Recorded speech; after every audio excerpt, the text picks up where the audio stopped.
Good evening. Welcome to the December meeting of the Cameron R-1 School District Board of Education.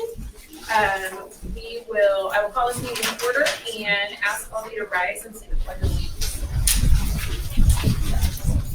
I pledge Allegiance to the flag of the United States of America and to the republic for which it stands, one nation, under God, indivisible, with liberty and justice for all.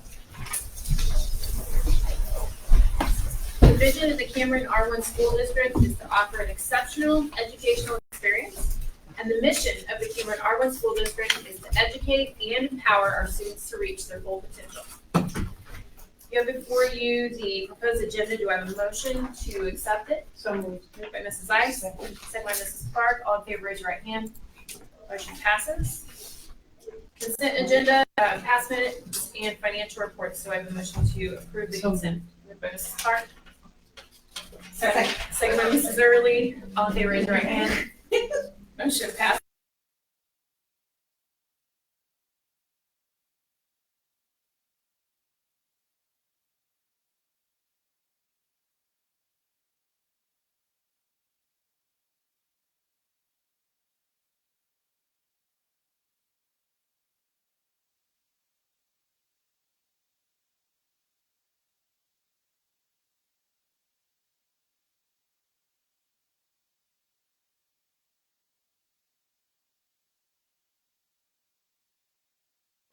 And so now I'm going to get out of the way and turn it over to our choir officers, and they have the presentation for you tonight. Hello, once again, thank you guys for having us. My name is Chase Jorgensen, and I am our president. My name is Wayne Marshall, and I am our vice president. My name is Shelby. I'm our secretary. And I'm Kim, and I'm the historian. I'm Carly Pugh, and this is Asher Sappington. We are the members at large. And we are missing Kate McKinnon tonight, but she is our librarian. So our show choir season and choir season kicked off with our show choir camp, which happens in one of the last weeks of July. And there we go and we focus on our vocal technique, our ensemble skills, and our overall musical growth. And then it also serves as a very important foundation for our choir season. It gets us introduced to each other. It establishes relationships early on. We do so many things to really get to know each other and to really establish this family aspect that we aim for. During that camp, we were able to go through every single one of our songs and get those learned, while also in just 5 weeks, or no, not 5 weeks, about 5 days, we learned 2 of our songs fully with choreography. So we made very great progress there.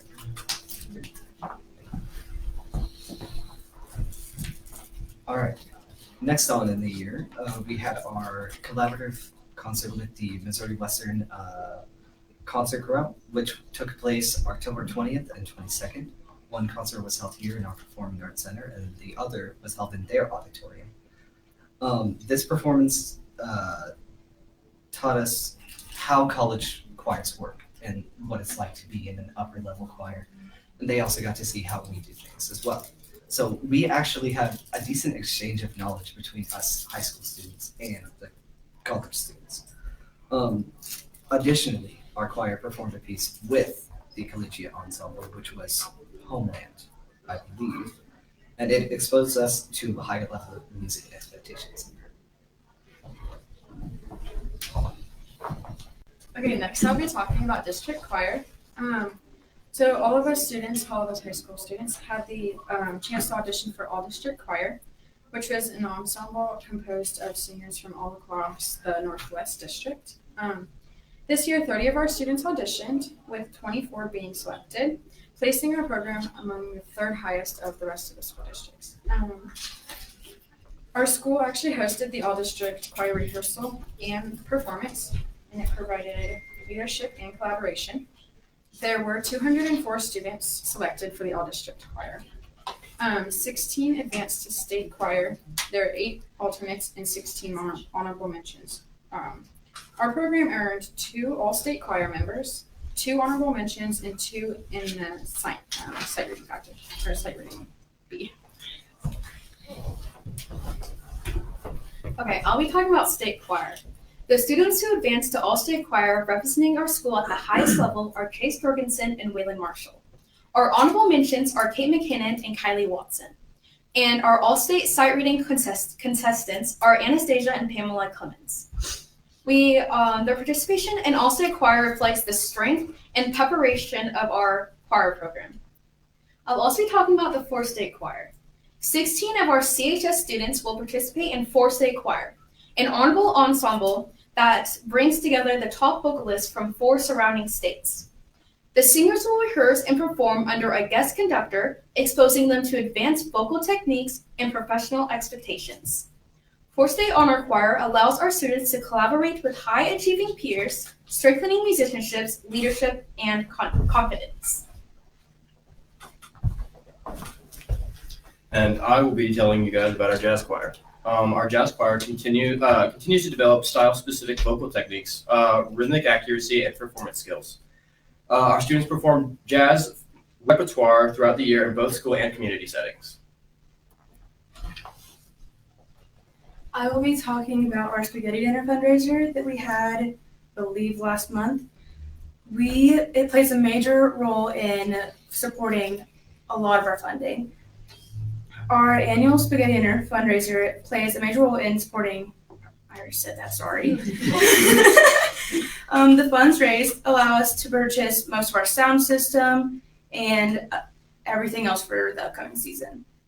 It will help significantly improve both rehearsals and performances. We are so excited for this new sound equipment, and I believe we raised about $5,000 from this one night.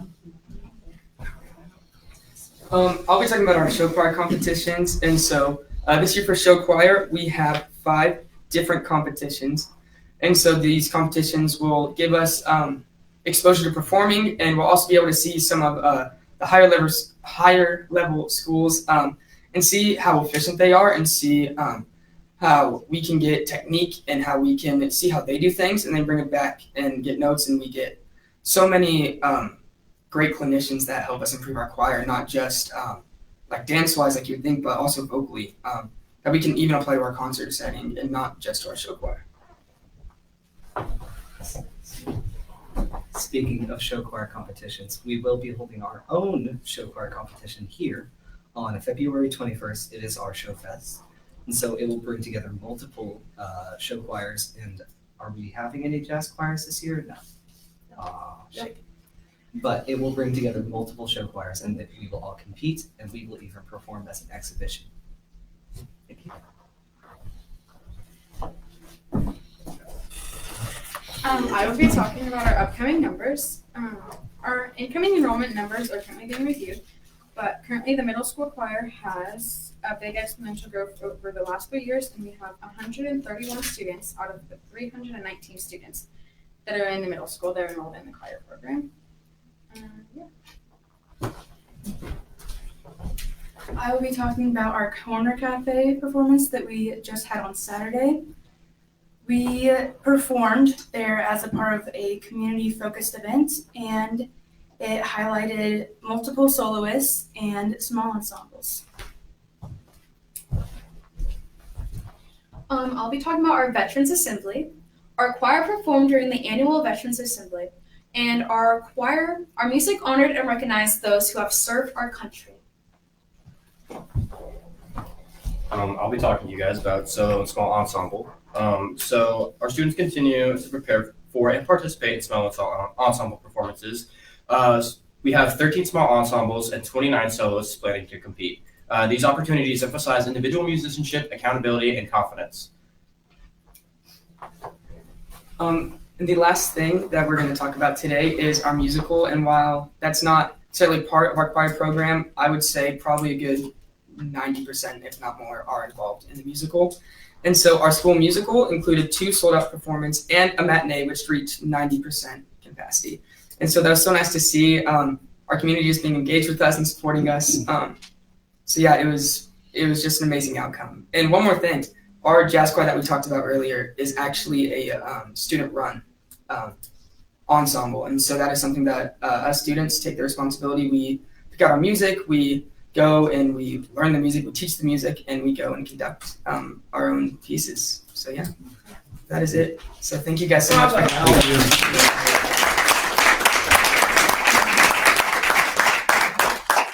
Okay, we're gonna try to squeeze in here to sing for you.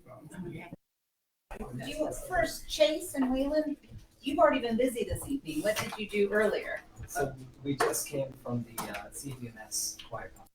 Where each of you are teaching one class, or Yes, we each got a piece to conduct. it was wonderful. Thank you so much. Can I ask both of you, do you look to study music education going forward? We did. Yes. Amen. Merry Christmas. That's great. It's very cool. And by the way, hopefully you've all been to at least one concert to see our beautiful grand piano. Yes. I sat there tonight at the concert and I just almost wanted to cry because it just looks so beautiful up there. So thank you so much. It's like the exclamation point to the PAC. So it's beautiful. Thank you and Mr. Tolbert, Yes. Dr. Dirks, for all you do. Are they on the way? Yeah.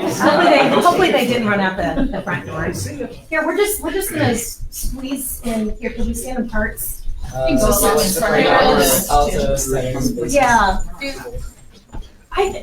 Don't you think they should do a little bit of their movements? We're all for movement in here. Yes, so stand in your sections, section leaders or choir captains come here. Tenors, basses, altos.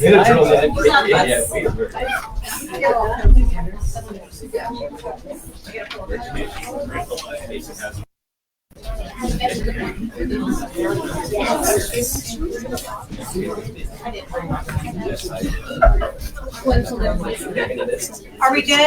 Hey, are you guys spread it enough so you can clap? Just don't whack each other, you'll be fine. Yes. Yeah.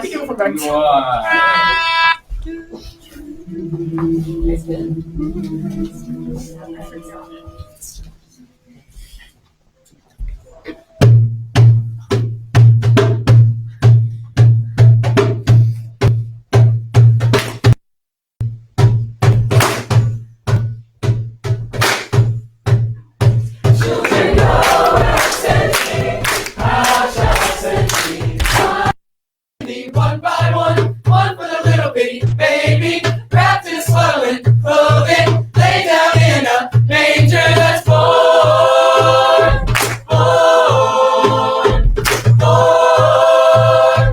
born in Bethlehem. Children go where I send thee, how shall I send thee? I'm gonna send thee 2 by 2, 2 for Paul and Silas. One for the little bitty baby, wrapped in swaddling clothing, lay down in a manger that's born, born in Bethlehem. Children go where how shall I send thee? I'm gonna send thee 10 by 10, 10 for the 10 commandments, 9 for the 9 I dress so. For the 8 that stood at the gate, 7 for the 7 that went up to heaven, 6 for the 6 that never got there, 5 for the gospel preachers, 4 for the 4 that broke, 2 for Paul and Silas, 1 for the little bitty baby, wrapped in swaddling clothing, laid down in a manger that's born,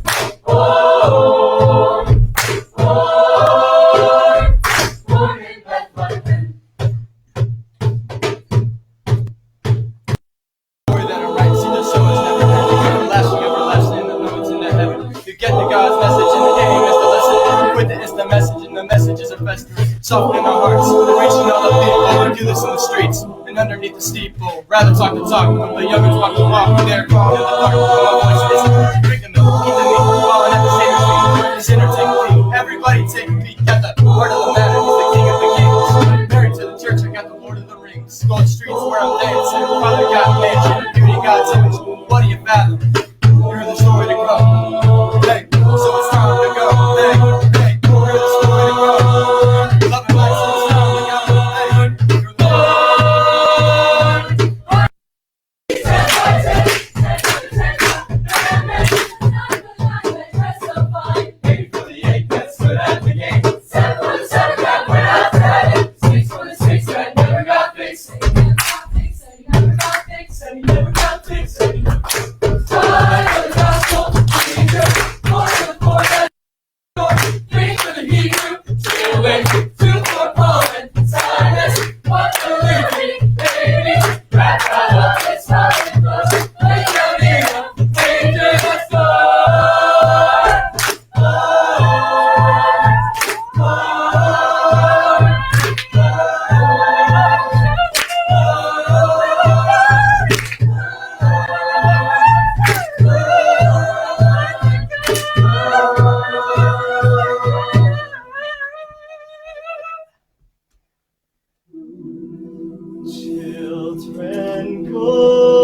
how shall I send thee? Hey,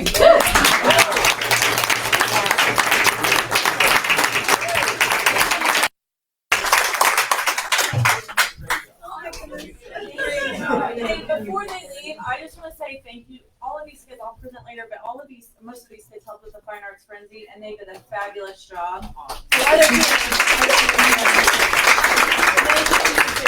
They're awesome. I've been to many school board meetings. This is the best one. Thank you, guys. Okay. Very pretty, you guys.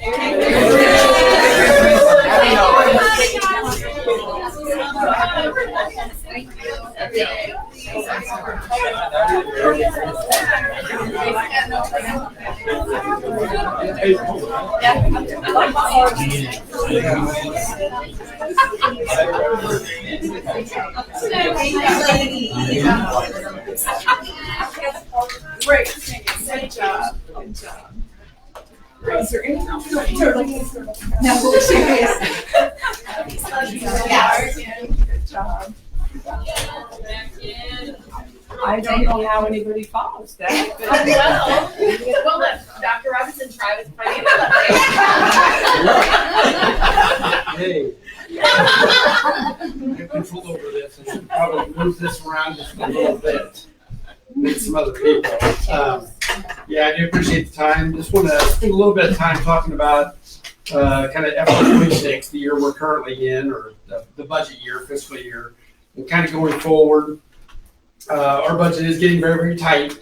The biggest driver for this includes revenues not keeping up with expenses. While we've had increased revenues over the last couple of years, it's not keeping up with the expenses that we have year in and year out. And so I just kind of wanted to do this. This is kind of not the 30,000 foot view, which is pretty much that right there, which is that your revenues aren't keeping up with expenditures. But I want to talk about a few reasons that we're starting to see this kind of trend as we go through it. And you can see a little bit in it with the audit that we had. Well, we're going to talk about that, and I think we had a really good audit. We're seeing some of those things that are starting to happen within the budget. So our student enrollment has had a slight downward to steady trend, but have been added with we've added positions with kind of a declining to steady enrollment. And so that's taking up, that's starting to take up resources. We'll call it that. Transportation a couple years ago when we re-signed our contract went up 15%. First year of the contract, and then each year after we're going up another 5% of that. So the thing about transportation is while we get a set amount of money and actually they're fully funding transportation, which really means 75% of us, that doesn't go up. Like we don't get an increase ever in transportation. It's only based on ridership. So if we have the same amount of kids riding every year and it's going up 5%, that's an extra cost. Not to mention that, when we have our contract, we buy all the gas. That's an extra expense. It's very few years that your gas goes down from year to year. Most times that's going up every year. So that's another one of those ones. Food costs have been going up exponentially. Whether that be milk, whether that be just evening of our products that we're buying for our kids to be able to feed lunches. That's went up a great deal. Utility costs have increased. Even though our buildings are pretty energy efficient, they're not ever going to be perfect. But even with energy efficiency, LED lighting, all those different things, we're still seeing an increase in gas. We're seeing an increase in electricity, seeing an increase in water, and we're probably one of the bigger, buyers of that in the city.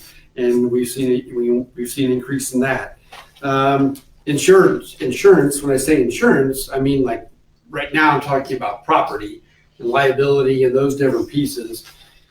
They've increased every year. Some of that's our own doing, some of that's nature's doing. And what I mean by that is we're a part of a consortium called MUSIC, Missouri Unified Insurance. I'll remember the last two pieces here a little bit later, but we're probably with about 400 other school districts. And so when last year, I think it was, Southeast Missouri was hit with tornadoes, actually wrecked a few schools. All those school districts are effectively were part of the pool. So, we helped clean up. We would expect the same thing if something was to happen here. But that ended up raising cost about 5%. Actually, I think it was like 4.5%.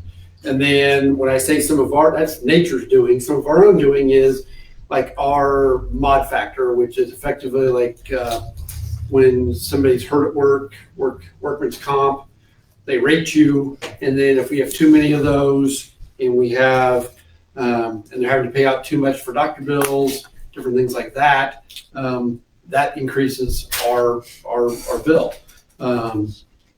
This year alone, $57,688 increase that we had to pay, that we're paying right now. But that's another $57,000. And we knew there would be a slight increase, but $57,000 is, you start counting it, you're almost $60,000 worth of money. Senate Bill 190 is now in effect. This is a tax freeze for those 62 and older. We've got 2 counties that have enacted that as counties. That is Clinton and Caldwell.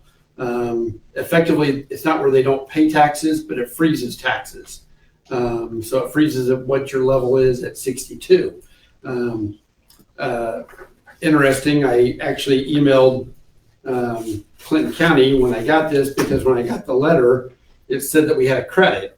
And so I emailed her and I said, I just want to verify that the letter I received the other day, which showed a $21,159.77 credit, is actually the amount we won't receive because of Senate Bill 190. And they put, yes, that is correct. I hate to say it, but if the Senate bill stays in play, that amount will continue to grow. So right now we have 2 counties. We have Clinton and Caldwell. We do not have DeKalb or Davies, or maybe we don't have any eligible in Davies because it's a pretty small number. But right now that added up to $25,253.62. Do you anticipate DeKalb County considering that? I think they were waiting to see. There's actually a lawsuit right now, whether this is legal, what you can do on that. So I don't know where that will end up, but I think that's what DeKalb County was waiting on, was to see where some of those were going to play out. But that's $25,000 we didn't receive this year, but I imagine that's going to probably double and then double, as we continue to go on. One is there would be people that maybe don't know about it. 2 is every year another class of citizens turns 62. So, and like I said, that it's going to get considerably higher if we add DeKalb, because right now Clinton is our biggest county, but Caldwell's only our 3rd. So we would have probably had close to 35,000 or so had it been DeKalb was involved in this. We're seeing the mandating of salary requirements, minimum wage, minimum teacher salary, those with masters. We're well above those requirements, but we're eventually going to feel the pinch. We were well above everybody for a long time, but as they keep mandating 40, 41, it's going to become very clear pretty fast that we're gonna hit that threshold pretty fast. And then the other thing is we've had no new money on the tax levy since 1998. So for 28 years, we haven't had to ask the voters of Cameron for a tax levy increase. I just wanted to kind of share a chart and show you where we're at. Sorry. I guess I did have it enlarged. So if you look around the Northwest, and I kind of tried to go over to Chillicothe and down and tried to pick up, kind of down to I-70-ish area. But if you look around Jefferson, Conception Junction area, they have the highest right now. But if you look at, even some of the other schools that we're having to compete with, North Kansas City, $5.60. Let's pull another one here. Excelsior Springs, $5.22. Platte County, $5.19. Smithville, $4.75. And what you haven't noticed yet is you haven't seen Cameron in there yet. And so you have to go down to the 40th person on that list before you find Cameron and our $4.26. Even if we added 50 cents to our levy, you're still you're 25th, 26th, right? So you're still considerably behind, even if you were to add 50 cents to the levy.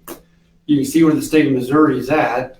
But as you see some of these other people, and we're trying to compete with the people down south of us. We're trying to compete with even the schools around us. Look at some of the schools around us. There's Polo, Plattsburgh, Lawson, Hamilton. All those schools are ahead of us when it comes to a tax levy. And like I said, it was 1998 that this district last did a increase on taxes. We're getting to the point where that's probably going to have to become a reality.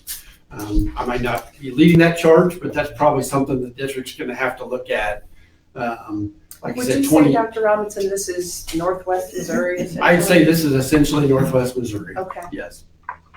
Yeah. If there's somebody on there I don't know of, but I'd say you're pretty close to this. Yeah. Like Maryville's at 5. Yeah. Below us, there's only what? Right. 8? You mentioned what 50 cents looks like on the chart. What does 50 cents look like to us?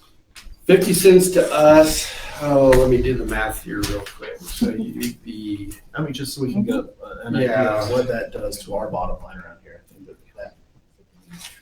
Now let me think here. So you'd be. You're probably looking at roughly $350,000 a year. The 50 cents. So. That's the operating levy. And that's that would be an operating levy. That would go to Fund 1, a 50 cent. Because I think I did remember, because I think I did look at 99 cents, because I didn't want to do $1, but I looked at 99 cents, and it was a little over 700,000. So that'd be right. With 50, it would be 350. So. What's the top one again?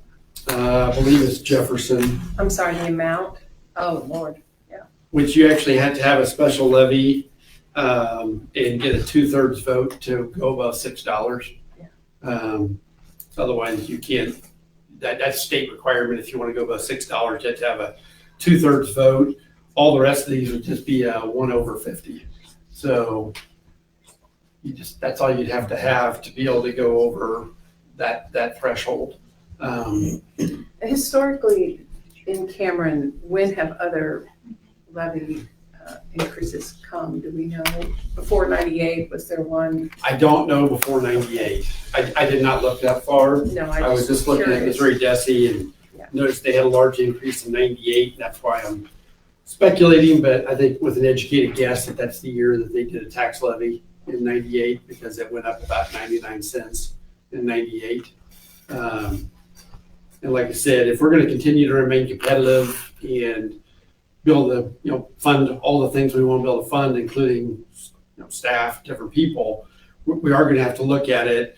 We're in a position where, our Novembers and Decembers, and historically, I'm not going to say just Cameron, because historically, you're starting to run out of money in November and December, because your tax money, all you're getting at that point in time, especially November, is maybe the back taxes that somebody owes, but you're not getting a lot, you're not getting current.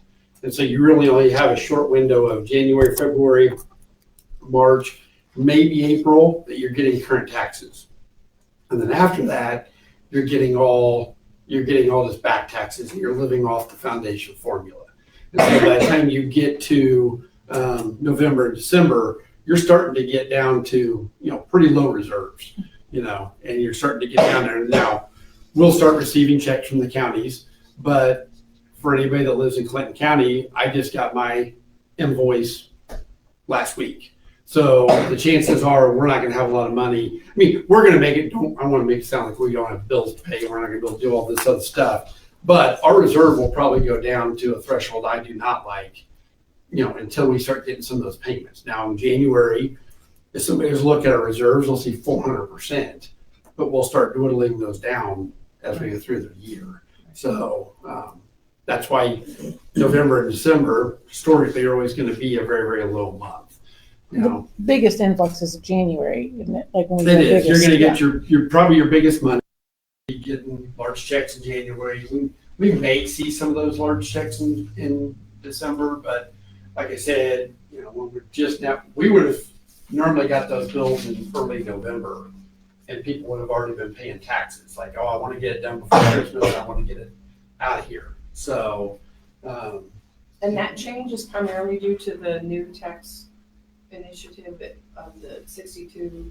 No, that just is because they're short-staffed at Clinton County right now. Oh, gotcha. They don't have enough people right now to fill positions and get everything done. I mean, the people that are there are working very hard to get everything done, but they just don't have the staff right now. Is there a requirement to turn around once they collect those property taxes?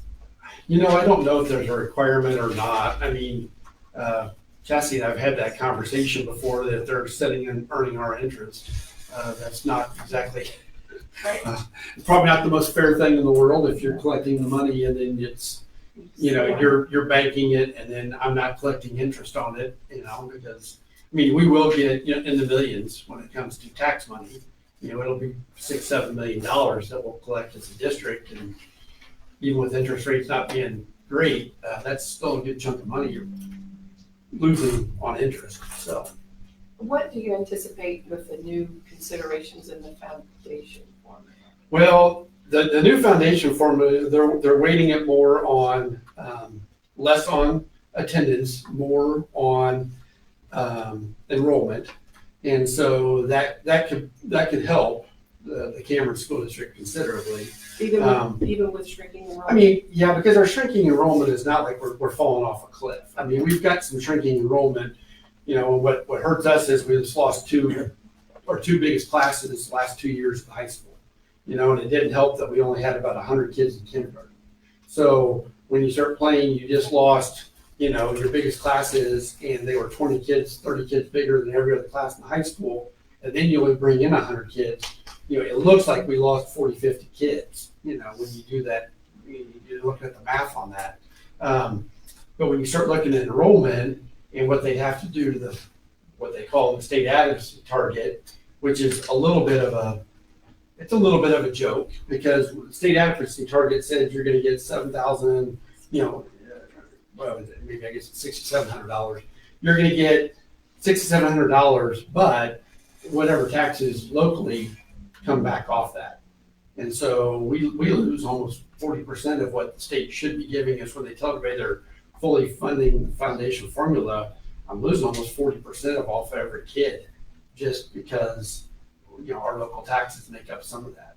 So, a couple things on the horizon that, we're going to have to, that I know our AASA, which is kind of our national superintendent's organization, there's still talk of the loss of Title IIA.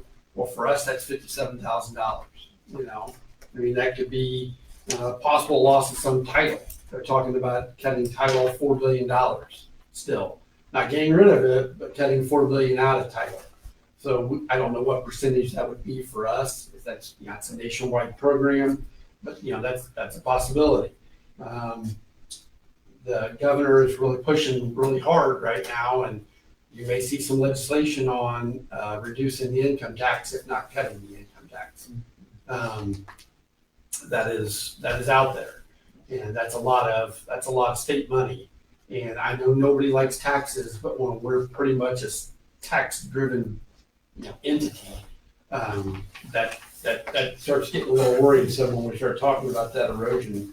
There's also another lawsuit going through with this, but years ago, they pretty much started a voucher program from the general fund. That started off at $25 million. That went to $50 million this year, and that goes to they want to take it to $100 million this year. So that comes out of general fund money. You know, from what we're looking at, and this is kind of, I shared this with the administrator the other day, like we're getting 100% of funding, which is really 75% of our transportation funding. But when they set up the deal for the vouchers, it just had to be funded at 40%. Well, if you only fund transportation at 40%, that could be a loss of $300,000, $400,000 for us.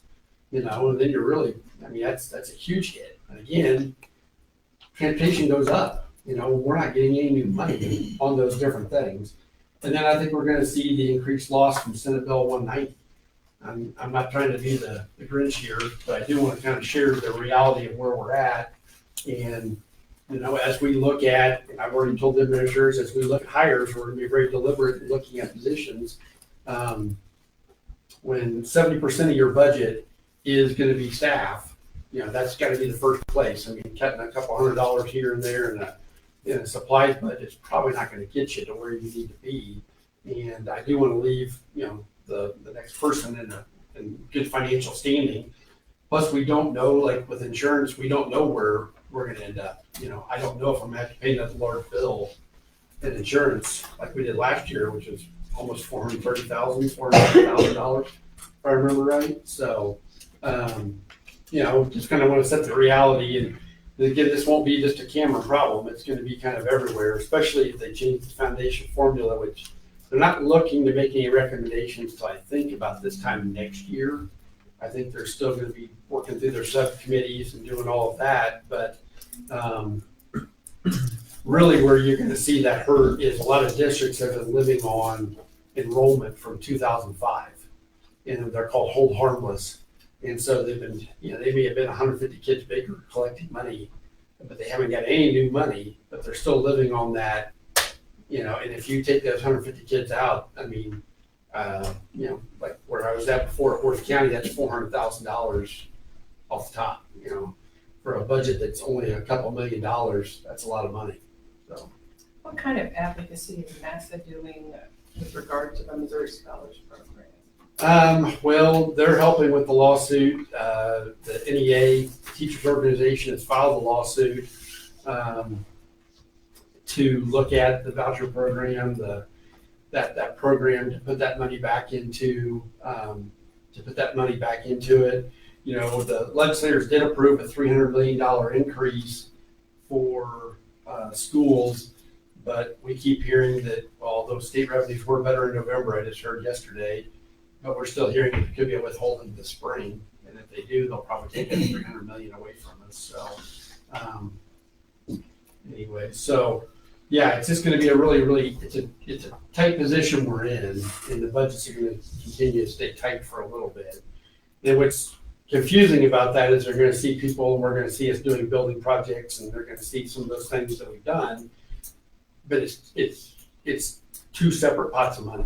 I mean, I have a debt service fund, and that's what funds those buildings, those roofs, and all those different projects, and then we have pretty much our operating funds. And so when you look at our levy, that's what that, you know, that 99 cents that we have in our levy, you know, if you go across there, our general fund is only $2.92. So even if you look around at the districts around us, I mean, you're, because I would combine 1 and 2, because like if you look up at Smithville, line 27, but they've got something in their teachers fund, almost $1. Well, if you add that over, that's $2.94. There's very few people that have an operating fund that are going to be in the $2. In fact, the state requires that you be at $2.75. You have to be at $2. We're only $2.92. Savannah's right at 275. Huh? It's interesting, Savannah's right at 275. Yeah, they are the bare minimum. You have to be 275. And that's the teacher fund or the operating? That's the operating fund. Okay. And the teacher fund is that fund right beside it, which most people don't put money in because you wipe it out anyways. So you've ran the finances for 15 years. Yes. So whenever you look at the next 15 years, you know, we haven't done a tax since '98. Yeah. What is a number that actually gains ground. You know, we can sit here and say a quarter or 50 cents, but Yeah, if that I think doesn't you're probably actually gonna have to do look at- anything for you, then it's not. I think you're probably gonna have to look around 75 cents to 85 cents, maybe 90. Is what you're probably That's something for that's the- actually for the- impactful to the budget. Yeah, that's gonna actually give you enough ground for the future to continue going. Because I mean, you know, looking in the past, we say 98, and you know, say whenever this happens, this isn't something you go back for every year. No, So whenever this discussion yields wherever we're at, we need to make sure that it's beneficial. I in the would long agree. run. I would agree with that 100%. You don't want to have to keep going back to voters and asking. I really think if you see some of these other things on the horizon happen to a lot of other schools, we won't be the only school going back and asking, because you're going to have to make up that revenue somewhere. I mean, if the state cuts revenue, you got to make it up somewhere. So, while that may look good on paper that I cut, everybody's income tax, it's going to be a 6 of one, half dozen another if we have to raise. You have to raise local taxes to do this. And even going back to the Senate Bill 190, the $25,000 we lost, we're not the only entity that lost that. Your fire department's lost money as well. All your entities that paid that taxes fund lost. They didn't get any new money effectively. I would say lost. You didn't gain any new money. So, anyways. Well, this was my favorite meeting. Sorry, I just kind of feel like, if we're, ridiculous. well, I think if this is the appropriate time with the audit, I mean, you can see some of the numbers, you can see where we're at, I felt like this is the appropriate times, plus, I've talked to administration, we're gonna be very deliberate about some of our hires and things like that. I don't want to make it sound like, oh, we're cutting, we're doing all this stuff, but we're going to be very deliberate about where we're putting people in places at, and making sure that we can rehire, making sure that we should rehire, and making sure all these different things happen, because, like I said, we're at that time. We've had a really good run for a really long time, and we've been able to do a lot of things, whether it be for salaries, we've been able to do a lot of things for, supplies and keeping up, but, it's just going to become tighter. So I think this is a talk that you teed up for numerous months to us.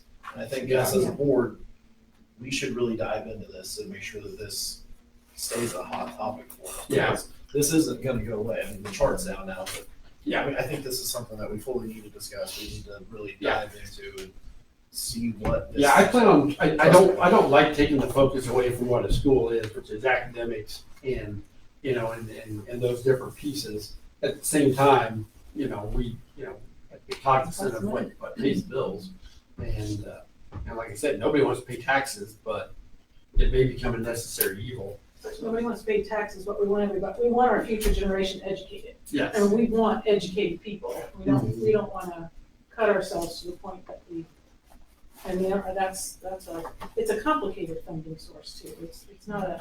I was going to say, it's very complicated, and I mean, you get, I wouldn't say bonus, but you get extra, they call it weighted ADA. So you get, I mean, right now it's so heavy on attendance, which, we raised our attendance, which helps our weighted ADA, it helps our funding. But, that it gets weighted ADA counts for how many kids we have that are special education, how many kids that we have ELL. Those are all things that we get extra weight for in the formula, because they do cost more when you're having to educate.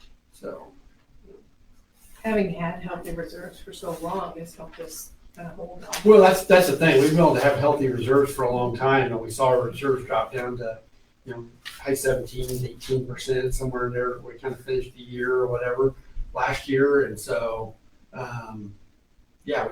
we've always been above that high standard, and so we're starting to see it. Matt, what ballot does a levy usually go on? Fall, spring, or can you do it on any? Usually cycle? people go in the spring, because I believe if you go in the fall, it's a weird one. It takes like 2/3 if you go in the fall. Okay. And so people usually don't run a fall levy. So usually spring, or sometimes I've seen August.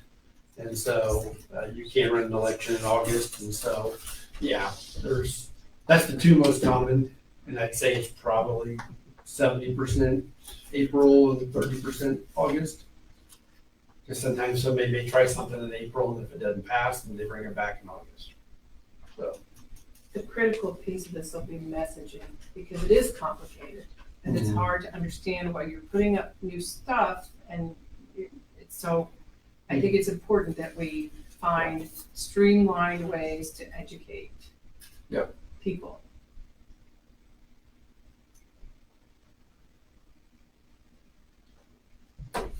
thank you. Thank you.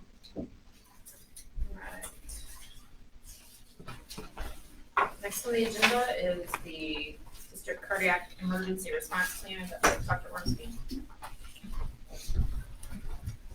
Last month, I shared with you working with the Cameron Ambulance District to provide CPR and AED training for the newly formed cardiac emergency response teams. Each building in the district has their own team as part of our cardiac emergency response plan as a district, and I included that in the board packet.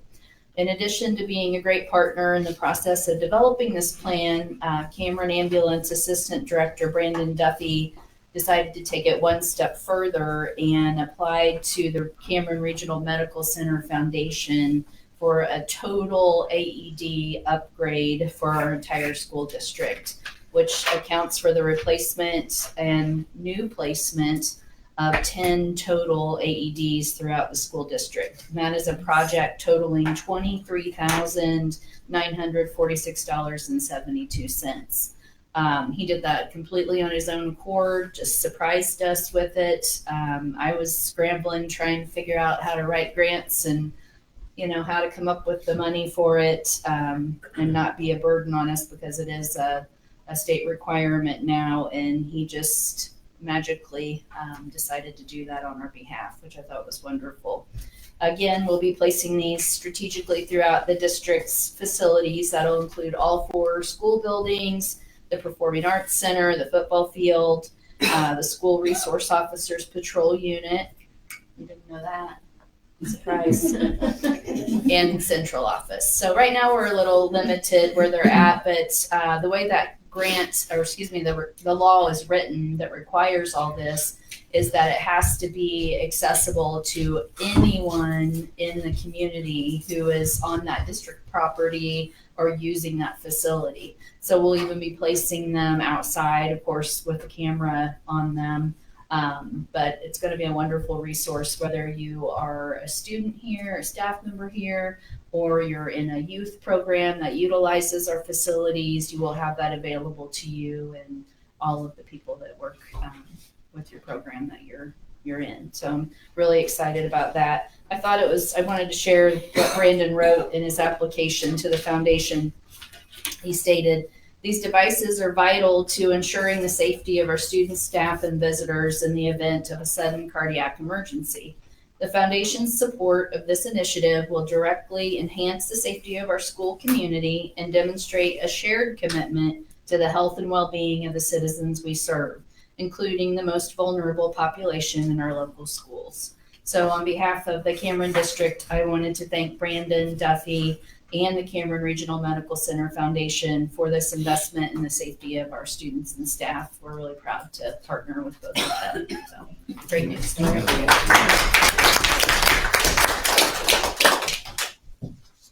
right, next for Timid search update. So early in December, we held screening interviews with 7 applicants. They went really well. The board narrowed that down to 4 applicants. The next step will include those 4 applicants coming to Cameron for formal in-person interviews, and then a district tour courtesy of Dr. Robinson. Shortly after those interviews, the board will vote and hopefully be able to offer one of those gentlemen a position as the new superintendent of Cameron Schools. Do you have anything you want to add? Like mid-January, early to mid-January is our target date. Yes, thank you. Yeah.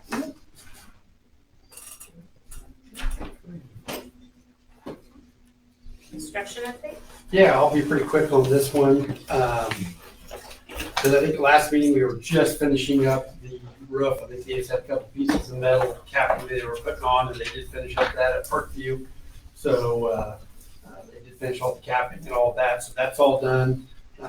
We'll probably have another meeting with the architects in maybe two here pretty quickly before we put out for bid, which should be in early January. We'll be putting out for bid. Once we go through contracts and all of that, you may see some dirt movement by the end of February, kind of before they start digging out that hill and stuff like that.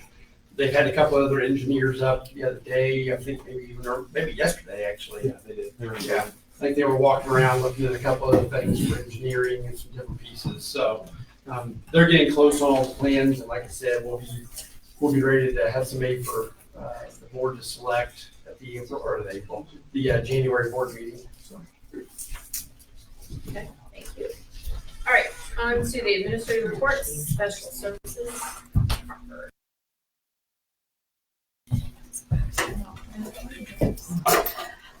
So as I stated when the prior kiddos were here, they did a great job of helping us. We had our Fine Arts Frenzy last week. So it's our second annual Fine Arts Frenzy. And we had Mr. Tolbert, Ms. Dirks, and Ms. Leeper. The teachers helped run stations. And then we had students from both the middle school and the high school helping with us. It's our first year we've had middle schoolers help. They've been helping with one of our adapted PE classrooms and being models for the kids. So we pulled in the 8th graders, and it was fantastic. Kiddos did a great job, as you can see here. They're wonderful kids. And they just took all of our Special Olympics athletes in and made sure that they had fun and participated. I know I included lots of pictures, but I had a couple of you reach out and ask, how it was, or that you wanted to be there but couldn't be there. So I included lots of pictures. It was a great day. I feel like every Special Olympics event is a great day. So every month I get to express that. But I thought it was kind of cool. We had 150 people total, including our athletes and then our high school and middle school students that were helping. So that was about 50 people more than we had last year. So we just keep increasing, which is good. We had more schools come this year. We had 5 districts, and last year we only had 3. So increase that. We had other districts ask if they could join. We did cap it off because space, while we're having class, it's hard to get too many kiddos in there. But I thought it was really great. We had 2 of our maintenance guys come in, and they helped us put down tarps and some tables, and they came in to check on things. And one of them got tears in his eyes and asked how they could help more, and that it was such a great event. So, when the maintenance guys are getting tears in their eyes, it's a good day. So wanted to share that. Also, special thanks to Farmer State Bank. They donated the pizzas. They had 27 pizzas for us, so the kids ate very well. They loved that. They also had dessert and drinks. And also Amanda and LJ Hedgepath, they donated some money to help cover some of the costs for art supplies. So that was really nice. I think we only spent like $25 total for this event, which is great. So big thank you to everybody that helped with that. And then my other celebration is last month I shared that we had a new baby in our special ed department. Well, this month we have another baby, the Gilmore family. So both mom and dad are special education teachers. Mom splits at all of the schools, and dad is one of our high school special education teachers. They welcomed a baby boy on December 1st. So baby boy Reed was born. So another little baby to join. So best celebrations there are. Yes. So besides that, we've been testing, and it's holiday season. So that's what we do. Questions? Thank you.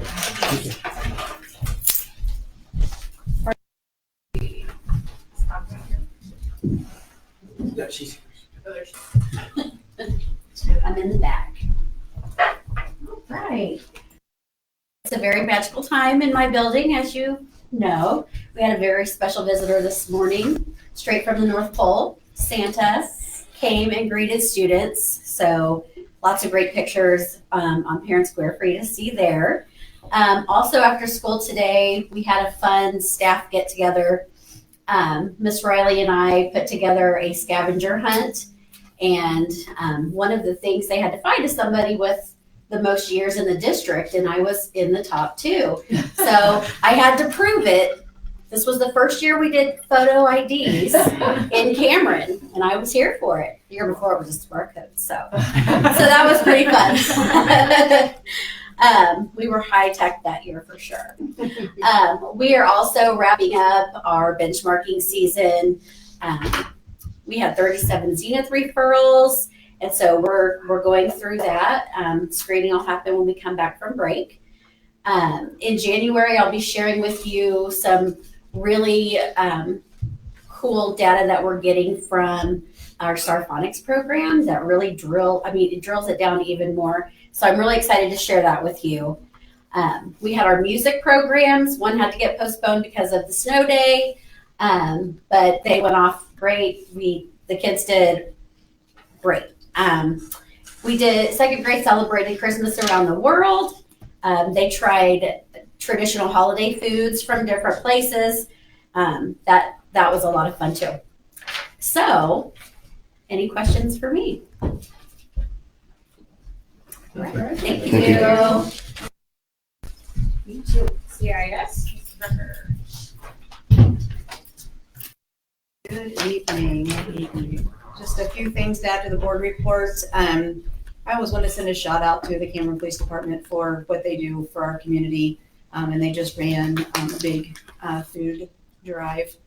And Miss Lee's class won the pizza party from the police department. What I have figured out is if you say who won the year before, everybody wants to beat them. So it was a great competition, but in total, CIS brought in over 1,000 non-perishable items for the food drive. And so we're excited about that. Today, it's been a big day at CIS. So as you know, we went to Missouri Western's Education Day today. Their stadium was packed. There wasn't a seat available. They didn't even sell tickets to the event because they had so many kids and staff in the building. So they played Avila and they won. Watched the Facebook page. I was kind of posting some things as the day went along. Probably the most exciting thing that happened was Thursday late afternoon. I got a call from Missouri Western and he said, "Hey, do you have a group of kids that would want to sing the national anthem?" And I said, give me a minute. It's Thursday and we're supposed to sing on Tuesday. And so I said, give me a minute, I'll call you back. And so I thought of fifth grade first. And I went and talked to Mrs. Fitzgerald. If you guys have never heard her sing, she has the most beautiful voice ever.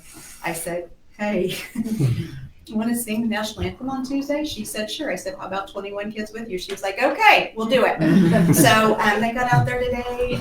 Just sounded beautiful. I did Facebook Live that and then posted it as well. So I'm super happy that they were able to do that today. It was a big event for them. And then we came home to a popcorn party. Thankful for Dr. Ormsby and Dr. Robinson who wanted to continue to celebrate the annual performance report. And so our kids were celebrated today with popcorn when we got back. So it was the perfect day to do that.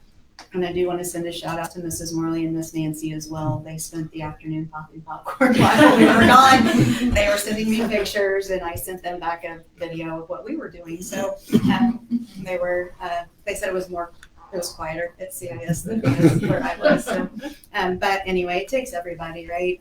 Takes everybody on the team and everybody in the district to make things run smooth, and continuing to celebrate the successes from the central office is greatly appreciated. So that is all I have. We did have 2 music programs tonight. I have a text that it's over, and then Officer Bremer's here, so 4th grade's done. 3rd and 4th grade was tonight. 5th grade's on Thursday. So my 3rd and 4th graders will be tired tomorrow, I think, based on that. Well, we're start testing, so it's all good. It's all good. We're about finished, if not completely finished with that. We worked on that last week, so now we're just surviving till Christmas. I watched your live stream of the kids singing. It was phenomenal. It gives you kind of chills to think that our kids know the national anthem. I mean, they just did a phenomenal job. And there was no prep. They seriously met for 15 minutes yesterday morning with Mrs. Fitzgerald in my collaboration room. And I saw them going to class. I was like, done already? Like, we're singing to a lot of people tomorrow. And she said, they sounded great. We had music to go with it. I'd asked them, I said, send me some music just in case. Because we're not a choir. We're like, I send a list of kids to a music teacher and I said, hey, who can sing for me. And so anyway, it was all good. She worked with them for 15 minutes yesterday morning, and I thought they sounded amazing. I was really proud of them today. That's cool. And a shout out to your third graders. They have 96% attendance rate. Yeah, that's They're- great, isn't it? Yeah. it So is I great. did make a note on attendance. I just hadn't mentioned it. Our attendance at CIS was higher this year than last year for September, October, and November. The only month we were a little bit behind was August, but I don't always really count August very much because there's just not very many days. And so any amount of anything that goes on just kind of brings it down. But September, October, November, we were all ahead in the building as the building. So super, super happy and proud of our parents for getting their kids there so that we can do the job we need to do. Yeah, thank you. Thank you. All right, thank you. Thank you. Merry Christmas. Merry Christmas. Yep. Easy miss. Mr. Fisher. So to piggyback on the high school, I know they talked a little bit about, or their kids talked about their Veterans Assembly. We do our Pearl Harbor Assembly every year around Pearl Harbor Day. This year it was a couple days ahead of time because it was a Sunday. I think most everybody knows in here why we do it that day. That's the day we opened 11 years ago, which is hard to believe. And I've been there every day. Well, most every day. So have a couple days off here and there. And so we had, I would say, probably close to 100 guests, if not more. Had the entire student body in the PAC, band, choir, all the good stuff. It was phenomenal. One of the highlights, we had 3 students read what we call their Patriot Pen essay. The VFW, it's actually a national contest, I believe, but the local VFWs kicked that off. And so we had probably 50 to 60 kids submit essays. We had one student that actually advanced to the next round, Vivian Parkey. And so she read her essay, which was phenomenal. We had a couple other kids from different grade levels read theirs, which is very nerve-wracking. If you've never been on a stage before, the lights are in your face, you can't see it's difficult, and they did a really, really good job. So we're really proud of them. And it was it's one of my favorite days of the year. It's always really good. The kids behave well, and it's an important day for us. We're winding down winter sports this week. We've had ups and downs throughout the season. We have our basketball tournament in Chillicothe to finish that off on Thursday and Friday, and then we'll be done with sports until track. On that account, I wanted to go ahead and kind of update some numbers on things that we have kids involved in. If we put together our winter sports and our fall sports, we had 176 participants. Now, some of those people are listed twice because they were in multiple sports, but 176 kids were on sports rosters this year. I've talked many times about clubs this year, and I think that's one of the huge things that our schools added over the last few years. I asked all the teachers to give me updated numbers. As of right now in the clubs this year, we've had 257 kids on club rosters. Now, again, some of those are duplicates. They do sport, they do clubs, but we've had rostered 257 kids attending different clubs throughout the year, and that's just phenomenal. We're pushing almost the number of kids we have in the building. November, we had perfect attendance awards. We had 150 kids have perfect attendance in November. And for people that don't know, that's every minute of every day. It's not just they showed up part of a day. Like if they left an hour for an appointment, they did not have perfect attendance. We had 150 kids in November get perfect attendance. We're finishing up NWEA testing. I think we maybe only have a student or two left to finish. Mrs. Lim is teaching me a little bit about how to work through that data. She's putting in countless hours. She was here till midnight one time last week. She had done some sports, but then just decided to stay. I was here working on some of that stuff. So she has been working tirelessly to get that done and teaching me some of how to do that. The only other thing I'll say is we have a Spirit Week this week. It's been pretty heated. The 8th grade is hoping to win the Spirit Stick back. We'll find out. We decided to do everything on Friday, though. We're having our popcorn party, thank you, on Friday. Staff pizza party. We're having our dodgeball tournament. We're having our assembly. And then we're doing our lemonade fundraiser that we've done a couple times. It's phenomenal. So it's going to be busy on Friday, but it's going to be a great day. And we're excited to finish the semester with a lot of celebrations on Friday. So any questions for me?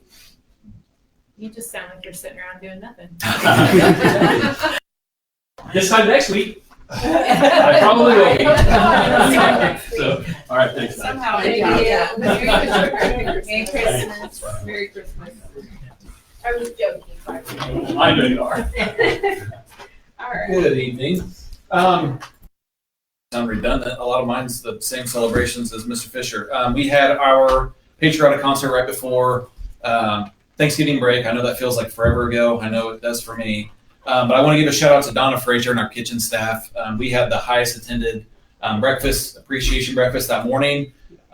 We had roughly right around 50 guests come that morning. And then Mr. Tolbert, Mrs. Slagle, Mr. Jennings, and Dr. Dirks, wow, they did a phenomenal job. That is hands down. I've said it since my first year at the high school. It's one of my favorite days of the year. Obviously, you saw the talent of some of our students tonight. And then you throw on top of our band, which that concert's tomorrow night. Shameless plug if you want to go see them. That is tomorrow night, them and the middle school. Shout out to Mrs. Webb. She organized our college and career fair on December 5th. Had 40, make sure I get it right, 45 different representatives, whether it be military, four-year colleges, two-year colleges, workforce, just a wide variety to expose our kids to a wide variety of different avenues of what maybe would interest them.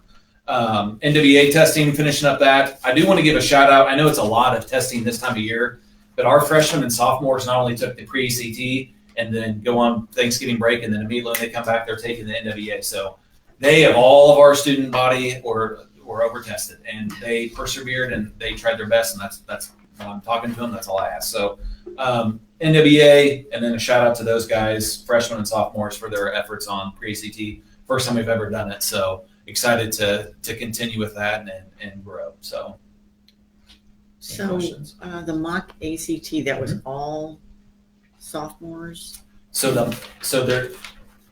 We did the pre-ACT, which that was all sophomores and freshmen. Okay. Mrs. Webb on a Saturday, she goes, "Hey, I have some kids reaching out wanting to do like an ACT prep, mock ACT. Can I do it on Saturday?" I'm like, "Sure, that's going to benefit kids."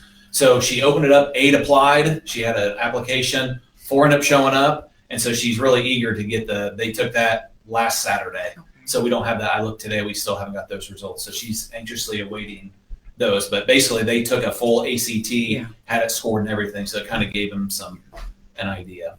And on the On My Own simulation information, is that something is that new?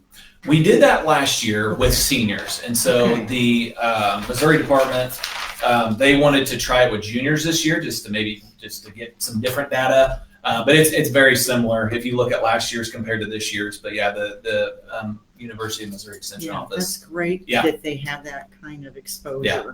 And it's they set them down. They go through like a budget sheet, and then they give them like a card, like a scenario card. And what do you do in this situation where you have $100 in your checking account, and this bill's due, this bill's due? What are you going to do? So very, very practical. Thank you. So yeah. Merry Christmas. Merry Christmas. Thank you. Dr. Ormsby.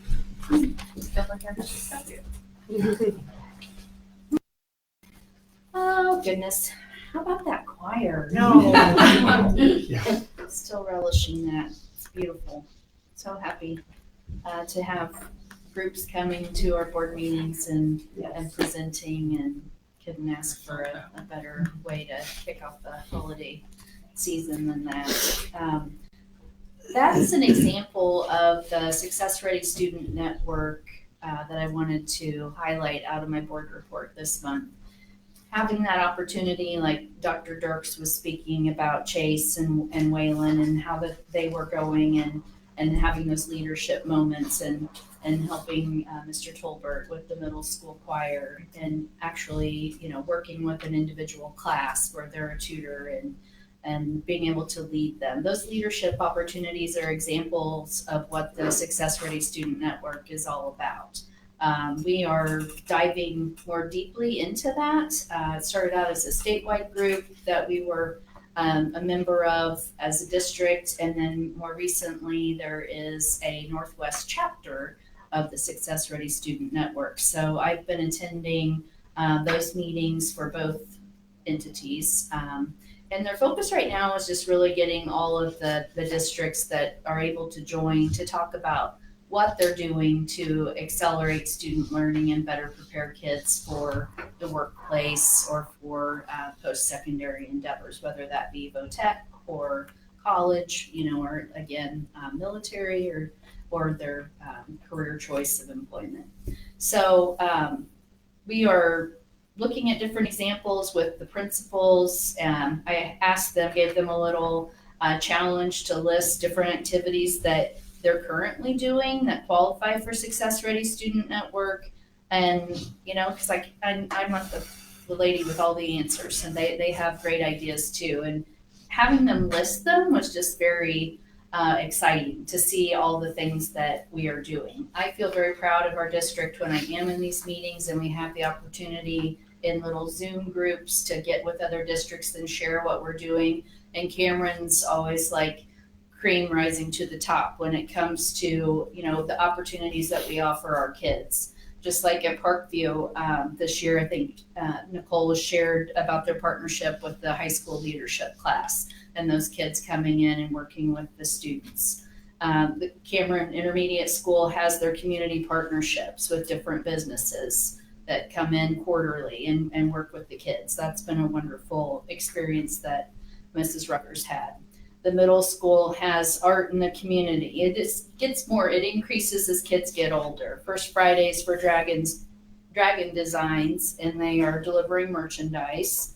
They have peer models who are working in the RTI enrichment groups, and they have their youth and government trip that they take every year, which are great examples. And then again, the high school, the leadership class working with Parkview, the entrepreneurship class partners with Dragon Designs, which is helping with marketing and all the business aspects of the program. I think they've been putting out some flyers, little marketing campaigns where they're showing their wares. And today they took their final order for a water bar that they're doing and teaching the kids how to take orders and distribute those for staff throughout the district. And then our counselors have done all kinds of new and exciting things this year as a result of their career ladder plan that they wrote together, and just trying to help parents and students be more well informed about all the things that they have to look forward to if they're going to VOTAC or college. So super proud of everybody. I think that it's an exciting time. I'm hoping to do more to work with the Chamber of Commerce and try to get more internships in the community for our kids. We do have a strong work flex program, which a lot of our school districts in the region do not offer or not able to offer, but we have a lot of options that are available to our kids because Cameron has employers who want to partner with us. So I'm excited to build those relationships and report back to you with more good news. Last shout out I want to give just to our staff and our principals. This is a really busy and stressful week for everyone. Kids are at an all-time high with energy and anticipation of the holidays, and it's kind of the final stretch, and we try to save all our fun stuff till the very end. So if you see a teacher or principal, anybody out there, be sure and give them a big thanks because they deserve it. So Dr. Olmsby, right now we'd be considered an emerging Success Ready Student Network. We're categorized ILDZ, Okay. yes, which means we're emerging. Okay. We're on the cusp. So it's all in their early stages. A lot of changes in funding have kind of pulled it back a little bit. So it's still there, and it has, as a state entity, it has really good promise. A big part of it is leading the charge in the state with trying to do a new form of assessment that goes throughout the school year, where we're not looking at standardized assessment that's culminating at the end of the year. Instead, we would be looking at different smaller formative assessments throughout the year to better show students' growth. So it's not, did your school get to that before we did it? Because it's all a big, standardized testing is all a big game. They don't tell you what's going to be on the test. They don't tell you what resources to use, but yet we are judged to the nth degree on the results. So there's a lot of schools in the state that would like to see that go away and be a more fair measurement and be able to do a better job as with our curriculum and really preparing our kids, because you know what the expectations are and what you need to help them be more successful. So it's an exciting group to be a part of. Great. Thanks. Yep. Very Thank you. And you as well. So we did have one patron request to be on the board agenda, but he has let us know he will not be able to speak to us this evening, so we will move on to the calendar, 26, 27 calendar. Yeah.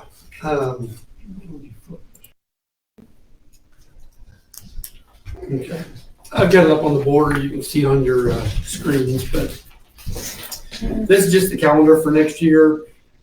Helps us if we can kind of get this now for one, people that want to plan and vacations and everything else, and also for us because as early when we come back, Dr. Ruby will start planning professional development, all those different pieces, and we need to know the days we can do that.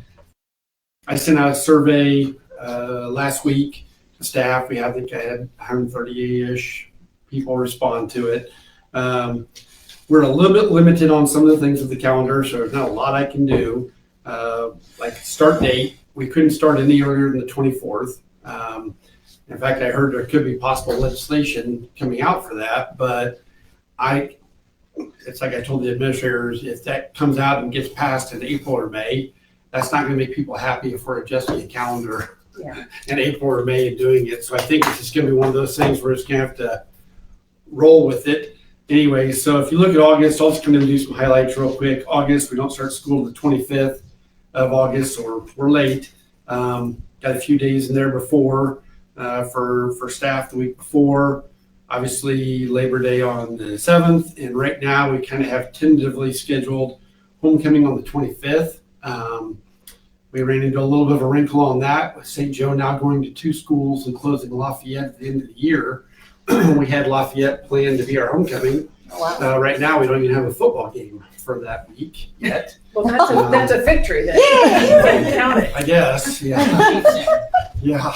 So we've moved it up to a game that we know we're actually going to have, which is the 25th. So we will see how that all works out. October, we have a PD day on the 12th, and then parent-teacher conferences and all that on the 29th, and no school on the 30th. November, we go to the 9th, that's PD day. Then we have Thanksgiving break, and then we come back with 3 weeks, and then we're done with for Christmas break after the 18th, and then have a little bit of extended holiday there, and then teachers come back on the 5th, kids come back on the 6th. Martin Luther King Jr. Recognition Day on the 19th, or 18th, I'm sorry, and then President's Day on the 15th, and then in March, we have a teacher work day on the 25th. Kids won't be in school, so that'll kind of be the kids' spring break, and then you'll have the next 2 days off after Easter, because Easter is the 28th, and then we have an extra day in April. We kind of gave the option of having another day in March and making a longer spring break, or taking an extra day in April, and it was about 65% that wanted that extra day in April, and I don't blame them. That's going to be a long stretch from the 30th of March until the 26th of May. So it'll be good to have one day in there. And then right now we're scheduled to get out of school on the 26th with graduation on the 14th. So, yeah, so. Is Memorial Day on the 31st or the 24th? I believe it's the 31st. Okay. It's usually the last Monday. Yeah. So we'll be getting out right before the Memorial holiday. But Move to accept the 26th. I have a motion and a second to accept the calendar. All in favor, raise your hand. Motion passes. I'm sorry, who made it and seconded it? Motion, Mrs. Ives, second, Mrs. Peck. Thank you. Sorry. And now the audit. yeah, and please ask Chastity a question. I've had her come in, so find something to ask her. No, we do have our audit back, and I really do want to compliment Chastity. The last couple of years have been super, super smooth, seamless. It's really, really good. I think we had another great audit. I think we only had one finding, and I was hoping that maybe one year in my career I wouldn't have it, and I didn't get lucky enough. It's still in there. Segregation of duties. It's received and put in there. It's not feasible. It's not, good to do. It wouldn't be worth it to do. But anyways, every year in my career, segregation of duties. I thought overall the audit was really, really good. Like I said, I think it's it's a lot of information, and I know it takes a lot of work from everybody in the office. But then Chastity really kind of fine tunes that, and for the most part, we've got most of our audit stuff to the auditors well before the audits ever began. So they do a good job of collecting all that information, and yeah, I can't compliment them enough. I mean, like I said, we have a lot of different entities. We collect, we get over the threshold of federal funds, so that's a whole separate audit. They have to audit every time, and then it's just, yeah, the amount of work that goes into it every year is amazing. For us to have good results again like we did, which I'm very pleased with, very pleased. So, any questions on that? It's another, I don't know, I mean, it's a great audit, so. Yeah. It speaks highly to our staff and due diligence and So- tracking all that. It's very there's a lot in there, so. You wanted us to ask Chastity a question. Yeah. How do you do it, Chastity? It takes all of us. Oh, It takes all of us, so. Congratulations to all of you. I mean, I think the numbers just also highlight the disparity in the revenues and the expenses, and Yeah. they are what they are. Yeah, I will say that our expenditures look a little bit skewed in there because when the auditors, when we do a refunding, which we've done a couple times, when we do a refunding, that looks like debt. And so there's almost $8 million of extra debt in there right now that is considered refunding. That is kind of, I don't want to say flow through, but it is kind of flow through because it's really not there. We already had that debt, but the way the auditors make it show it, it looks like we've got almost another $8 million worth of debt on there that we don't have. So I did want to clarify that too, because it does look like our expenditures are way up, and they have went up. Don't get me wrong, but they're about $8 million high on that because of the refunding that we did. So they're not as extreme as they look. Volunteered. We don't have to do this. You don't have to do it every year, which we don't quite understand because technically under state statutes, you're only required to do it every 2 years, but DESI requires us to turn it in every year by December 31st. So I don't really know what would happen if I didn't do it because, and then we also, in fact, I think probably Chastity said it today, we have to send this to LJ Hart. This gives us our rating, our bonds, like we're a AA. That gives us our rating system. They look at our audits. We do all of that. So we don't just do this for us. We do it for DESI. We do it for our bonding capacity and be able to keep all those different things. And that's what gives us our good rating, which allows us to do those other projects and such. So I think all of us would agree that you have done such a terrific job with the finances since day one. Yes. You've been very transparent. Just the way that you're able to work and also just explain to all of us and those in the community. You've just done a terrific job. Yes. I appreciate it, and I'll try to continue to remain transparent because, like I said, it's unfortunately it's going to get a little rougher waters. So it's not just Chastity.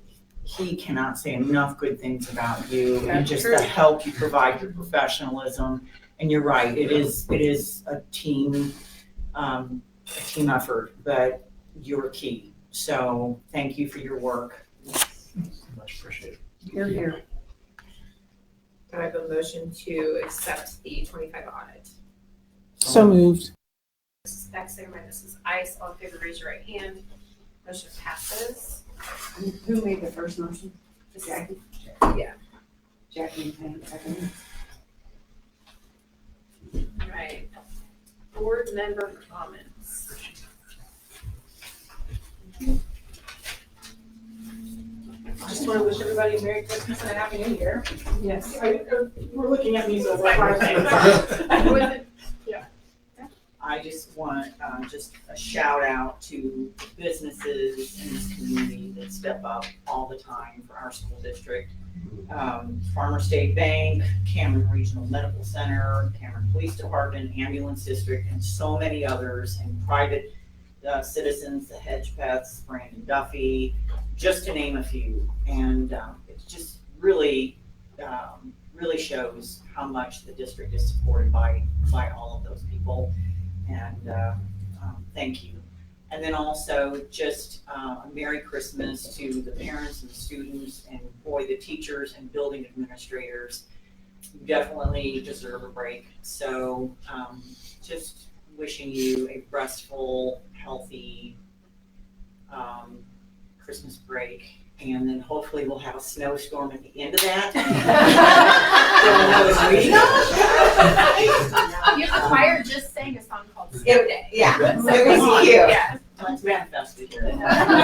So anyway. You don't have kids at home, right? No, but I can just I'm gonna pick you up at 3:30.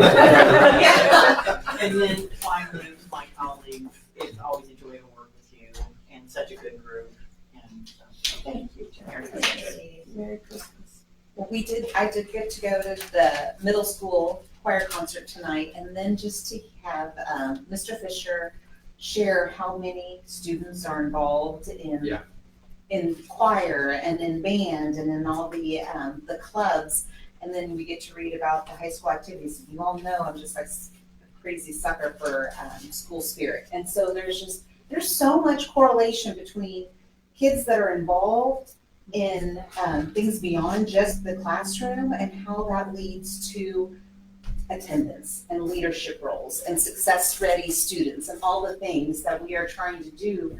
And so it just makes me so happy and so giddy, and that we're doing it so well. And so thank you to all of our teachers, and Christmas to all of our teachers, our staff, and our administrators, and yeah, get some rest. Yes.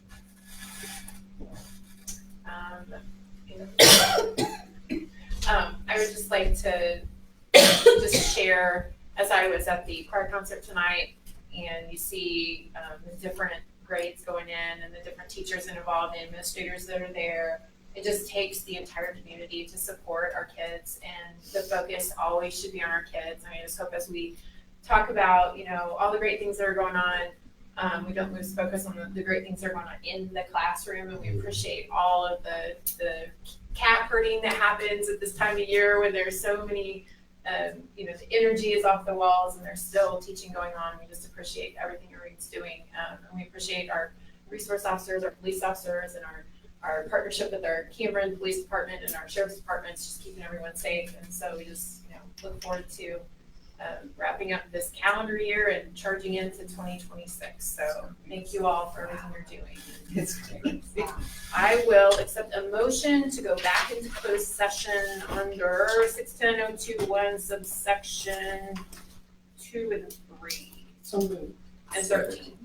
I have a motion by Mrs. Clark, second by Mr. Grenier. Yes. Yes. Yes. Yes. Yes. Yes. Thank you everyone for coming.